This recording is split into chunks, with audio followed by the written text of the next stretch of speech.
Hey there, welcome back. I have the Cragstan Telly Bear to show you. Before I do, if you're a lurker, if you're just visiting and checking out cool toys, please hit the subscribe button. I would appreciate it. It doesn't cost you anything, and it expands the reach. The more people subscribe and the more thumbs up, it allows other toy collectors, right, to find this kind of content. It gets more promoted. So you can even share the video if you have Instagram friends or Twitter friends that are into toys.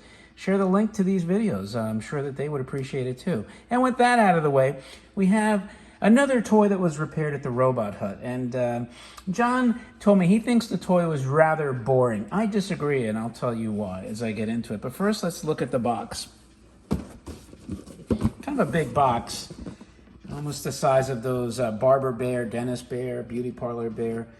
So here's your Telly Bear. He's happily jiving on that phone there, yakety yak, yak, yak. And you listen to him talk, you hear the bell ring, you call him on the phone, the remote dial telephone, and you see the telephone on the desk light up as he picks up the phone and starts yakking away.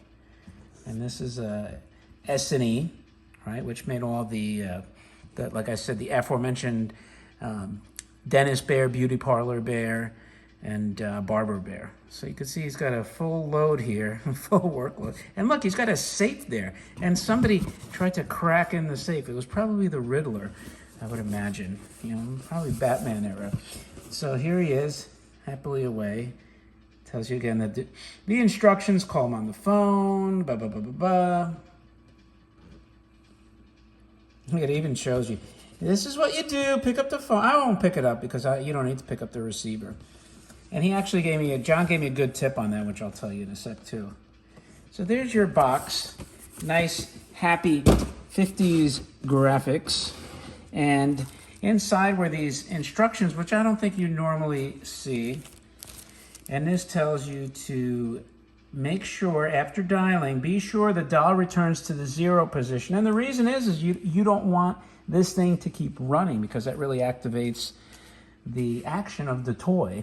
The other interesting thing about this toy, I mean, it's not particularly rare, but there's actually, and I'll be honest with you, I didn't even know, but there's actually a mouth here. A real mouth on a spring, and it'll try, you know, it's not worth opening up the head to make it increase the tension or try to make it work more, but this tin mouth here, let me see if I can get on camera, it's under here, and it's tight, I can't do it with my finger, but it moves up and down like he's really talking. So here's his desk, kind of like the way the box depicted. He's got his 2 Parker pens. He's got his red phone hotline. Look at him here, nice magnetic clip. What does he have here? Like, what is that, an extra tie in case, you know, he's got to go out in a fancy place. Look at his chair here. He's got his garbage can full. I guess he was working. He was working hard. And look at that. He's got his briefcase. Remember the briefcases? That almost looks like an outlet, but it's probably some other thing. And the back of the toy, you got the felt. And there's your Cragstan logo. Look at that. They even lithographed drawers on his desk on both sides. How cool is that? So anyway, like, the reason I think this toy was not really boring is because in the context of the era, right, in the 1950s, if you had a dad, right, that went to the office and he's wearing his bow tie and green jacket like he won the Masters, right, that was an impressive feat, you know. That was, a lot of the jobs back then were blue collar, right? And also the phone technology. You're still talking fairly nascent technology in the 50s, right? So you were in a cool home. If your dad went to the office, worked behind a desk, and had his cool telephone, right? And even the notion of the telephone, right? Back then, the kids weren't like able to just sit there and yak, yak, yak on the phone like happened later in the 60s, 70s, 80s until, you know, now we have the smartphones, obviously. So I think all this was appealing to kids, like, wow, look at that, a real phone, and I can do this and that. So I think that's the appeal of the toy. But enough of my BSing. Let's see if this will, in fact, work now. And he did change these wires because all the wires were brittle, as you would expect after 60, 70 years. So we're going to dial this. Oh, and the other tip he gave me, this phone was not staying on good, so he suggested use a hair dryer to soften the plastic, and I did, and it worked great, thank God. But you got to be careful because this is a blow-molded phone, and you don't want to melt that. So I was careful to just shoot it at the wire, and thank God because now it sits nice and straight. So anyway, let's give it a shot. You dial it and you hold it for a little bit. There you go. Let go. Let's try that again. I guess you hold it till you get the action started. Okay, now you got the phone ringing.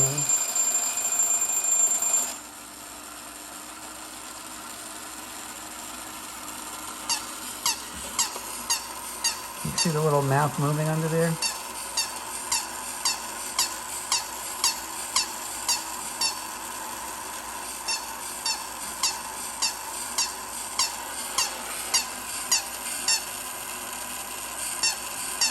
See that mouth? How cool is that?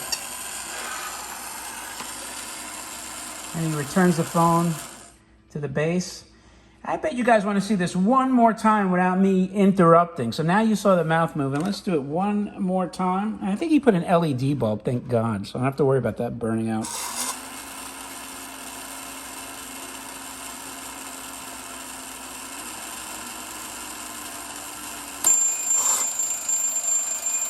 Hey, Dad, I'm calling you. Can I have some money?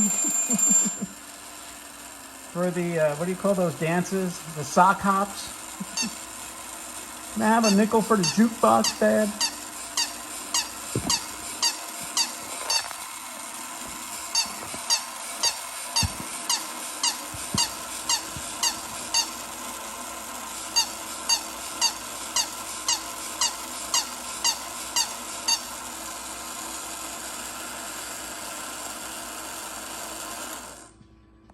There you have it.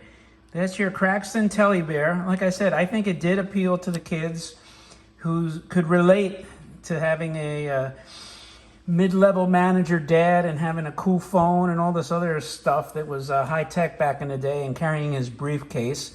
But that's my thoughts. What are your thoughts? I'd like to know if you think this toy is rather mundane, or do you think during the period, in the context of what was going on, maybe it did appeal to kids. I'd be interested in knowing. If you like this kind of content, again, a reminder, don't forget to subscribe, thumb it up, leave a remark, and I will respond. And with that, thanks again for watching, and I will talk to you later.